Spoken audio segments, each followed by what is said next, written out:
Hi friends, welcome to my channel. ನಾನು ಈಗ ತೋರಿಸ್ತಿರೋ ರೆಸಿಪಿ ಟೆಂಪಲ್ ಸ್ಟೈಲಿಂದು ಪುಳಿಯೋಗರೆ ಪೌಡರ್ ಹೇಗೆ ಮಾಡೋದು ಮನೇಲಿ ಅಂತ. 1 ಸ್ಪೂನ್ ಉದ್ದಿನ ಬೇಳೆ ತೊಗೊಂಡಿದ್ದೀನಿ, 1 ಸ್ಪೂನ್ ಕಡಲೆಬೇಳೆ,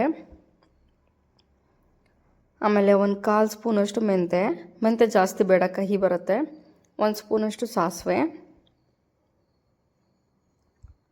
ಆಮೇಲೆ 1 ಸ್ಪೂನಷ್ಟು ಕಾಳು ಮೆಣಸು, 1 ಸ್ಪೂನಷ್ಟು ಜೀರಿಗೆ, 1 ಸ್ಪೂನಷ್ಟು ಧನಿಯಾ ಕಾಳು. ಆಮೇಲೆ ನಾನಿಲ್ಲಿ ಒಣಗಿರೋ ಕರಿಬೇವು ತೊಗೊಂಡಿದ್ದೀನಿ, ನಿಮ್ಮ ಹತ್ರ ಹಸಿದಿದ್ರೂ ಓಕೆನೇ. ಆಮೇಲೆ ಒಂದು 5-6 ಗುಂಟೂರು ಮೆಣಸಿನ್ಕಾಯಿ, ಒಂದು 4-5 ಬ್ಯಾಡಗಿ ಮೆಣಸಿನ್ಕಾಯಿ. ಸೊ ನಾನು ಇಬ್ಬರಿಗೆ ಎಷ್ಟು ಬೇಕು ಅಷ್ಟು ತೋರಿಸ್ತಾ ಇದ್ದೀನಿ ಖಾರಕ್ಕೆ. ನಿಮಗೆ ಜಾಸ್ತಿ ಜನ ಇದ್ದಾರೆ ಅಂದರೆ ಜಾಸ್ತಿ ಹಾಕ್ಕೊಳ್ಳಿ. ನಾನಿಲ್ಲಿ ಬೆಲ್ಲ ಇಟ್ಟಿದ್ದೀನಿ, ಬಟ್ ಅದು ಆಪ್ಷನಲ್ಲು. ನಿಮಗೆ ಬೇಕು ಅಂದರೆ ಮಿಕ್ಸಿ ಮಾಡುವಾಗ ಹಾಕ್ಕೋಬೋದು, ಇಲ್ಲಾಂದರೆ ಬೇಡ. ನಾನು ಸ್ಕಿಪ್ ಮಾಡ್ತಾಯಿದ್ದೀನಿ ಇದನ್ನು. ಸೊ ನೆಕ್ಸ್ಟ್ ಏನು ಮಾಡೋಣ, ಒಂದು ಬಾಣಲಿ ಇಟ್ಬಿಟ್ಟು ಎಲ್ಲದನ್ನು ನಾನು ಉದ್ದಿನ ಕಾಳು ಎಲ್ಲ ಏನು ತೊಗೊಂಡಿದ್ನಲ್ಲ ಅದನ್ನೆಲ್ಲದನ್ನು ಫ್ರೈ ಮಾಡ್ಕೊಳ್ಳೋಣ, ಹುರ್ಕೊಳ್ಳೋಣ ಲೋ ಫ್ಲೇಮಲ್ಲಿ. ಸೊ ನಾನಲ್ಲಿ ಇಬ್ಬರಿಗೆ ಎಷ್ಟು ಬೇಕು ಅಷ್ಟೇ ತೋರಿಸ್ತಾ ಇದ್ದೀನಿ, ಅದಕ್ಕೋಸ್ಕರ 1 ಸ್ಪೂನ್ ತೊಗೊಂಡಿದ್ದೀನಿ. ನಿಮ್ಮ ಮನೇಲಿ ಏನಾದರೂ ಜಾಸ್ತಿ ಜನ ಇದ್ದರು ಅಂತಂದರೆ 2 ಸ್ಪೂನ್ಸ್ 3 ಸ್ಪೂನ್ಸ್ ಎಲ್ಲದನ್ನು ಆ ಥರ ಇನ್ಕ್ರೀಸ್ ಮಾಡ್ತಾ ಹೋಗ್ಬೋದು ಕ್ವಾಂಟಿಟಿ. ಇಲ್ಲ ನಾವು ವರ್ಕಿಂಗ್ ಇದ್ದೀವಿ, ನಮಗೆ ಡೈಲಿ ಮಾಡೋಕ್ಕಾಗೋದಿಲ್ಲ ಅಂತಂದರೆ ನೀವು ಕ್ವಾಂಟಿಟಿ ಜಾಸ್ತಿ ಹಾಕ್ಕೊಂಡು ಪೌಡರ್ ರೆಡಿ ಮಾಡಿ ಬಾಕ್ಸಲ್ಲಿ ಹಾಕ್ಕೊಂಡ್ರೆ ನಿಮ್ಗೆ ಯಾವಾಗ ಬೇಕೋ ಅದು ಗೊಜ್ಜು ಮಾಡ್ಕೊಂಡು ಅನ್ನ ಮಾಡ್ಕೊಂಡು ಕಲ್ಸ್ಕೊಂಡು ತಿನ್ಬೋದು. ಇಟ್ಸ್ ವೆರಿ ಈಸಿ ಆ್ಯಂಡ್ ಬೇಗನೂ ಆಗಿಬಿಡತ್ತೆ, ಟೇಸ್ಟಿ ಕೂಡ ಇರುತ್ತೆ. ಆಚೆ ಕಡೆ ತಂದು ತಿನ್ನೋದಕ್ಕಿಂತ ಇದು ಟೇಸ್ಟಿಯಾಗಿರುತ್ತೆ ಇದು ಪೌಡರು. ಸೊ ಮನೇಲೇ ಮಾಡಿ ಇಟ್ಕೊಡಿರಿ ಯಾವಾಗ್ಲೂ. ನಿಮಗೆ ಯಾವಾಗ ಬೇಕೋ ಅವು ಪುಳಿಯೋಗರೆ ಮಾಡ್ಕೊಂಡು ತಿನ್ಕೋಬೋದು. ಸೊ ನೋಡಿ, ಇದನ್ನೆಲ್ಲ ನಾನು ಮೀಡಿಯಮ್ ಫ್ಲೇಮ್ ಆರ್ ಲೋ ಫ್ಲೇಮಲ್ಲಿ ಫ್ರೈ ಮಾಡ್ತಾಯಿದ್ದೀನಿ.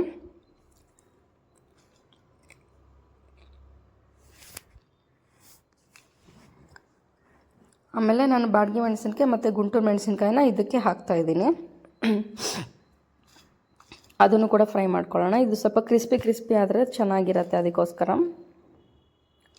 ಸೊ ಇದೆಲ್ಲ ಹುರಿದಿದ್ದಾದಮೇಲೆ ನಾವೇನು ಮಾಡಬೇಕಂದ್ರೆ ಒಂದು 5-10 ಮಿನಿಟ್ಸು ಫುಲ್ ತಣ್ಣಗಾಗೋ ತನಕ ಬಿಡಬೇಕು. ಇದನ್ನು ಇಮ್ಮಿಡಿಯೇಟ್ಲಿ ಮಿಕ್ಸಿ ಮಾಡಬಾರ್ದು. ನೋಡಿ, ಇದು ಪರ್ಫೆಕ್ಟಾಗಿ ಆಗಿದೆ. ತೀರಾ ಓವರ್ ಫ್ರೈ ಕೂಡ ಮಾಡಬೇಡಿ, ಅದು ಸೀದೋಗ್ಬಿಟ್ರೆ ಕಹಿ ಬಂದುಬಿಡುತ್ತೆ ಪೌಡರು. ಸೊ ಅದಕ್ಕೆ ಲೋ ಫ್ಲೇಮಲ್ಲೇ ಮಾಡ್ಕೊಳ್ಳಿ.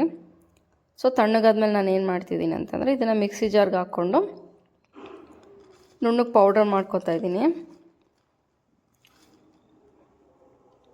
ಸೊ ನೋಡಿ, ಪುಳಿಯೋಗರೆ ಪೌಡರ್ ಈ ಥರ ಇಷ್ಟು ನುಣ್ಣಗಾದರೆ ಸಾಕು. ಪುಳಿಯೋಗರೆ ಪೌಡರ್ ರೆಡಿ ಇದು.